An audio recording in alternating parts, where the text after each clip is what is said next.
Biiroon Fayyaa Oromiyaa Gamaggama Raawwii Hojii Hoggansa Balaa Tasaa Fayyaa Hawaasaa fi Qorannoo fi Qo'annoo Fayyaa bara 2017 caasaa isaa sadarkaan jiru waliin guyyoota lamaaf Gaggeessaa ture xumure. Saganticha irratti gamaggamni hojii gama dhaabbilee fayyaa kan godinaalee fi magaalota Oromiyaa kan bara 2017 gaggeeffamuun karoora hojii bara 2018 irratti marii gaggeessan. Itti aanaan hoogganaa Biiroo Fayyaa Oromiyaa Dr. Tasfaayee Kabbabom hoggansi balaa tasaa rakkoolee garaa jiru furuuf gahee olaanaa qabaachuu iman. Kana malees of kennuun hojjechuun hawaasa fayyaan isaa mirkanaa'e horachuun barbaachisaa ta'uu dubbataniiru. Qophaa'ummaan hoggansa irraa eegamu waan qabuuf hawaasa barsiisuun dhukkuboota darboo ta'an irratti hubannoo kennuun dirqamaa jiran. Hojii public health emergency keessatti hoggansi maal hojjechuu danda'a? Hoggansa jirtan at least sadarkaa itti gaafatamaa waajjiraa yookiin itti aanaa yookiin abbootii adeemsaatiin jirtanii maal hojjechuu danda'a? Keessumaa akeekkachiisa duraa early warning kan jennu kuni abbummaadhaan sin laallata. Rakkoon tokko naannoo keenyatti dhufaa gaafa jiru godina keenyatti aanaa keenyatti addaan baasee qaama kamuu beeksisuu kan danda'u, dhaabbilee fayyaa qopheessuu kan danda'u, loojistikii, faayinaansii, baajeta, humna namaa hunda qindeessuu kan danda'u hoggansa jechuudha. Yoo hoggansi kanaa kan feeme ofiisariiti jedhe akkasumatti dhiise ta'e hiikoo hin qabaatu jechuudha. Namni nu jalaa du'a. Kanaaf busaan amma nurra turaa kan jiruuf waan biraatiif miti. Rakkoo miidhaa hanqinoota gurguddaa sila ka'aa ture sana hoggansi qabatee odoo grassroot level illa addaan baasaa deemee waan baay'ee fooyyessuu dandeenya. Kanaaf early warning akeekkachiisi waliigalatti jiru kuni hoggansa irraa eegama.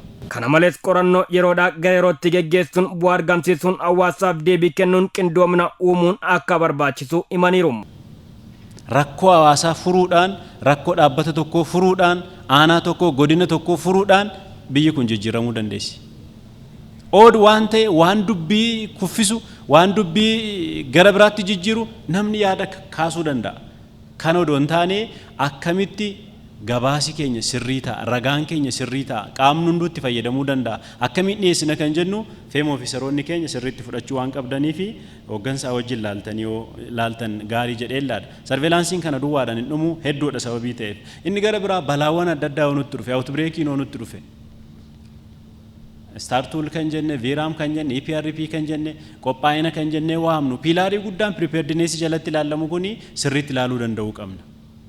Daarektaratii fi hoggansi balaa tasaa fayyaa hawaasaa fi qorannoo fi qo'annoo fayyaa naannoo Oromiyaa obbo Gammachuu Shumiim dhukkuboota daddarboo akka biyyattiitti yaaddoo ta'an irratti ogeeyyii sadarkaan jiru waliin hawaasaaf tajaajila kennaa jiraachuu eeran. Kana malees hawaasaaf yeroodhaa gara yerootti hubannoo kennaa jiraachuus dubbataniiru. Dhibeewwan daddarboo adda addaa ittiin ittisuun keessaa tokko hojii hubannoo hawaasaa uumuu, hojii jijjiirama amalaa hawaasa keenyaa irratti hojjechuudha jechuudha. Kanaaf kana gochuudhaaf yeroo ammaa kana hojiilee bal'aa keessattuu qooddafattoota garaagaraa akka biirootis akkasumas hawaasa qaamolee garaagaraa waliin taane caasaa keenya keessattuu ekstenshinii fayyaa dabalatee ogeessota keenya buufata fayyaa irra jiran dhaabbilee fayyaa garaagaraa akkasumas tola ooltota jechuudha. Hawaasa irratti hirmaachisnee ergaalee ijoo adda addaa qopheessuudhaan jechuudha. Keessattuu waa'ee maalummaa dhukkuboota kanaa, dhukkuboonni kun maayinni mallattoon isaa maayinni akkamiin daddarbu, akkamiin immoo ofirraa ittisuu dandeenya kan jedhu ergaalee ijoo bifa adda addaatiin qopheessuudhaani. Qooda fudhattoonni gamaggamicha irratti hirmaachaa turan tokkos hanqinaalee jiran irratti hojjechuun cimnoota jiran itti fufsiisuun murteessaa akka ta'e himuun kallattii kenname fudhatanii hawaasa fayyaan isaa mirkanaa'e horachuu akka qabanis dubbataniiru. Hojii waggaa tokko hojjechaa turre jechuudha kan hojii keenya agarsiisuu dhufne. Rakkoo hamaa keessa teenye jechuudha hojii kana kan hojjenne salphaa miti. Kanaaf rakkoo jirus adda baasne deebi'ee kan irratti hojjennu ta'a jechuudha.